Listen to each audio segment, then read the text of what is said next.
And big breaking news coming in right now. India has won the Asia Cup finals. So they have defeated Pakistani team and India has clinched the cup.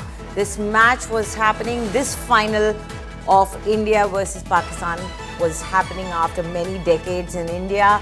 The men in blue have finally beaten the Pakistani team. An highly anticipated match that has now ended in a humiliating victory for Pakistan, and it is not just the finals that Pakistan had to face a defeat. This is the third time that India has beaten Pakistan in Asia Cup. Now, celebrations have already started in corners of the country, as you can see there on your screens, people celebrating. People celebrating the victory of India.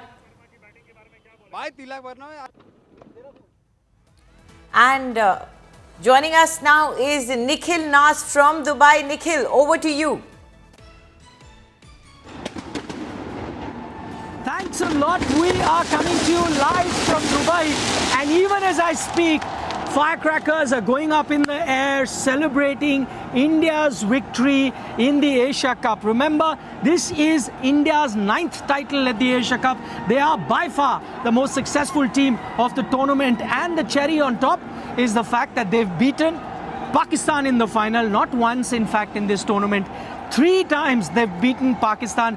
Joining me is Mr. Sunil Gavaskar. Sahi bhai, I'll have to say, even though I'm very happy and very relieved at the moment that India has won, I was chewing my nails. But my heart rate was probably at the highest. How was it for you throughout the game?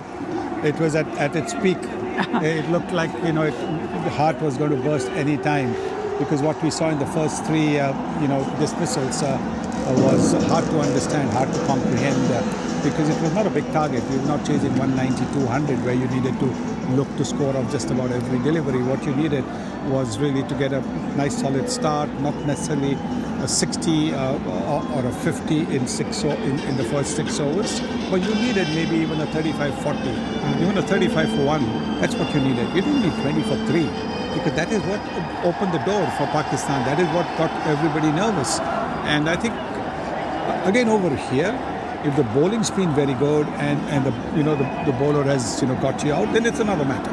Yeah. But here, when batters get themselves out looking to play shots which were not required at that stage, that does cause little consternation as well as a fair bit of nervousness. Just as I'm talking with Mr. Gavaskar, the chants of Chak De India can very well be heard right outside the stadium, because Ace was a close encounter. For the very first time in this tournament, India huffed and puffed to a victory. Yes, versus Sri Lanka it became close, but then that was an inconsequential game. This was the all-important final. So I'll break the game down a little later, but first, if you just look at the game as objectively as possible, you'd have to say that this was worthy of a final, at least the game that we got. Yes, at the end of the day, actually, in a final, limited overs final, any game that goes into the final over, in the last over of the game, then it becomes a very good game, because it becomes a tight game.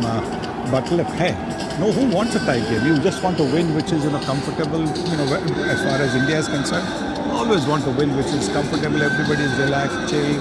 Okay, the odd wicket goes, that's what you want. But then, that said, full marks to Tilak Verma for the way he kept his cool, for the way he batted, looking to take the singles, occasional, 6. But even when he went for the lofted shot, it was a very calculated, properly executed shot. So not just, blindness going and, trying to sort of, hit the ball because, I have to hit the ball. Yeah.